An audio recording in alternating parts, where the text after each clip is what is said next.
कितनी अच्छी खुशबू आ रही है ना बबीता, मैं आलू और गोभी के पकौड़े से। हाँ, और ये देखो प्याज के पकौड़े कितने ज्यादा क्रिस्पी हैं। आज तो माँ हमारे हाथ के पकौड़े खाकर बहुत खुश हो जाएंगी। गीता बबीता दोनों जुड़वा बहनें किचन में खड़े होकर गर्मा गर्म पकौड़े तल रही होती हैं। इसी के साथ साथ गर्मा गर्म चाय बनाकर चाय और पकौड़े अपनी माँ ममता को ले जाकर खिलाती हैं। अरे वाह, ये आलू गोभी के पकौड़े तो काफी ज्यादा अच्छे हैं। बबीता, तुम अब पकौड़े बनाना अच्छे से सीख गई हो। अरे माँ, आप भी ना, ये आलू और गोभी के पकौड़े मैंने बनाए और प्याज के बबीता ने। अच्छा, मैं भी ना। अरे तुम दोनों जुड़वा हो, लेकिन तुम दोनों का चाल चलन और बोलचाल भी बिल्कुल एक जैसी है, इसलिए हमेशा मात खा जाती हूँ तुम्हारी माँ होकर।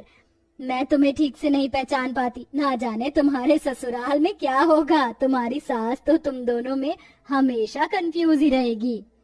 अपनी माँ की बात पर दोनों बहनें हंसने लगती हैं। ऐसे ही समय गुजरता है और ममता जल्दी ही एक ही घर में अपनी दोनों जुड़वा बेटियों की शादी कर देती है। शादी के बाद दोनों बहनें अच्छी बहू होने के सारे फर्ज निभाती हैं और घर की सारी जिम्मेदारी को भी संभालती हैं। वहीं दोनों के पति रंजीत और मोहन एक बड़े से होटल में काम करते थे, जिससे उनके घर का खर्चा अच्छे से निकल जाता था। ये देखो गीता, मैं तुम्हारे लिए कितना सुंदर ब्रेसलेट लेकर आया हूँ। पता है, आज होटल में एक कस्टमर ने मुझे ढेर सारे पैसे टिप में दिए। उसी से ये गिफ्ट मैं तुम्हारे लिए लेकर आया हूँ। अरे जीजाजी, आप फिर मात खा गए। मैं गीता नहीं बल्कि बबीता हूँ। क्या? हे भगवान, आज फिर मुझसे गलती हो गई। मैं तो कह रहा हूँ कि तुम दोनों बहनें अपने गले में अपने अपने नाम का बोर्ड लटका कर घूमो, तभी जाकर पता चलेगा कौन गीता है और कौन बबीता। शादी के बाद भी दोनों बहनों के पति को हमेशा अपनी जुड़वा पत्नियों में कंफ्यूजन रहती थी। ऐसे ही हंसी मजाक में पूरे परिवार की जिंदगी अच्छे से कट रही होती है, लेकिन एक दिन जब दोनों भाई होटल से लौटते हैं तो उनके चेहरे पर एक अजीब मायूसी और परेशानी छाई होती है। रंजीत, मोहन, क्या हुआ तुम दोनों को? तुम दोनों इतने परेशान क्यों हो? क्या बताएं माँ, हम जिस होटल में दोनों भाई काम करते थे वो होटल अब बंद होने जा रहा है। सुना है वहाँ पर कोई डोमिनोज का रेस्टोरेंट खुलेगा। आप लोग इतने परेशान मत होइए, कहीं ना कहीं आप दोनों को नौकरी मिल जाएगी। दोनों भाई काफी दिनों तक कई सारे होटल और अलग अलग जगह पर नौकरी ढूंढते हैं, लेकिन कहीं पर भी उन्हें नौकरी नहीं मिलती, जिसके चलते अब दोनों भाई ज्यादातर उदास रहते हैं। अपने दोनों बेटों को इस तरह उदास देख, कहाँ पहले मेरे दोनों बच्चे हंसी खुशी रहा करते थे और अब देखो इनके चेहरे पर से तो हंसी ही गायब हो गई है। क्या करूं मैं अपने दोनों बेटों के लिए कि मैं इनकी मुस्कुराहट वापस ले आऊं। सुशीला इतना बोल ही रही होती है कि तभी वह देखती है कि बारिश का मौसम आ चुका है और बहुत तेज बारिश हो रही है, जिसे देख सुशीला भागी भागी अपनी दोनों जुड़वा बहू के पास आती है। क्या हुआ माँ जी, आप ऐसे भागती हुई क्यों आ रही हैं? बहू, जल्दी से गर्मा गर्म पकौड़े बना। मेरे दोनों बेटों को बारिश में पकौड़े खाना काफी पसंद है। क्या पता इसी से उनके चेहरे पर मुस्कुराहट आ जाए। अपनी सास की बात सुन दोनों जुड़वा बहनें जल्दी से किचन में जाती हैं और गर्मा गर्म पकौड़े और चाय बनाकर लाती हैं। रंजीत और मोहन जैसे ही अपनी जुड़वा पत्नियों के हाथ की गर्मा गर्म पकौड़े खाते हैं। ये पकौड़े सच में तुमने ही बनाए हैं या किसी 5 स्टार होटल से ऑर्डर करे हैं? वाह, इतने टेस्टी पकौड़े तो मैंने आज से पहले कभी नहीं खाए। सच में बहुत टेस्टी हैं ये पकौड़े। तुमने तो सच में मेरी सोच से भी अच्छे पकौड़े बनाए हैं। इस बारिश के मौसम में इतने स्वादिष्ट पकौड़े खाकर तो मजा ही आ गया। अपनी बहू बेटों के साथ सुशीला बारिश के मौसम में गर्मा गर्म पकौड़े का आनंद ले रही होती है कि तभी अचानक सुशीला के दिमाग में एक आइडिया आता है। एक आइडिया आया है मेरे दिमाग में। जब तुम्हारे हाथ में इतना अच्छा हुनर है तो तुम इसका इस्तेमाल क्यों नहीं कर रही हो? बारिश के मौसम में हर किसी को पकौड़े खाने का शौक होता है, तो तुम क्यों ना चाय के पकौड़े का ठेला लगा लो। माँ बिल्कुल ठीक कह रहे हैं। तुम्हारा पकौड़े का ठेला चलेगा नहीं बल्कि दौड़ेगा। तुम बस एक बार हाँ कर दो।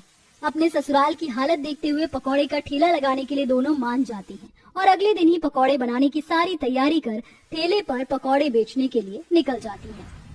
आइए आइए और जुड़वा बहू के हाथ के गर्मा गर्म पकौड़े खाइए। एक बार आएंगे बार बार आएंगे। पूरे बाजार में इकलौते जुड़वा बहू को बारिश के मौसम में पकौड़े बेचता देख आसपास के लोग उनसे पकौड़े लेकर खाने लगते हैं, जो उन्हें काफी पसंद आते हैं। अरे भाई, ये पकौड़े तो बहुत स्वादिष्ट हैं और साथ में ये गर्मा गर्म चाय ने तो उसका स्वाद दुगना कर दिया है। अरे सच में आप लोग बहुत टेस्टी चाय पकौड़े बनाते हैं। एक और प्लेट पकौड़े दीजिए और हाँ, सारे मिक्स करके पैक भी कर दीजिएगा। आज तो मेरे बच्चे बारिश के मौसम में इतने टेस्टी पकौड़े खाकर बहुत खुश हो जाएंगे। कस्टमर को अपने पकौड़े की तारीफ करता देख दोनों जुड़वा बहनें काफी खुश होती हैं, जिसके चलते पहले दिन ही उनकी काफी अच्छी कमाई होने लगती है।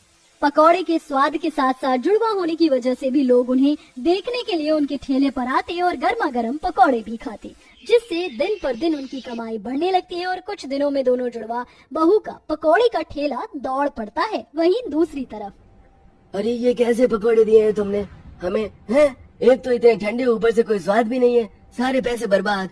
इतना बड़ा होटल तो खोल दिया लेकिन स्वाद रत्ती भर भी नहीं है। इससे अच्छा तो वो दोनों जुड़वा बहू का पकौड़े का ठेला है। क्या पकौड़े बनाती हैं दोनों।